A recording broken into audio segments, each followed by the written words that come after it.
در زندگی تو قدر پدر دان ای پسر. آن روز می رسد که تو هم می شوی پدر. رو سوی او بیار که او قبلگاه توست. رنجش مده و رنجی ملال ورا مبر. چون پیر شد پدر پسرش قبلگاه اوست.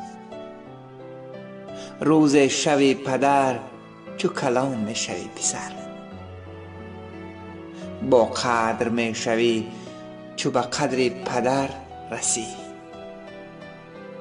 حرمت ز حرمت است بفهم ای جانی پدر.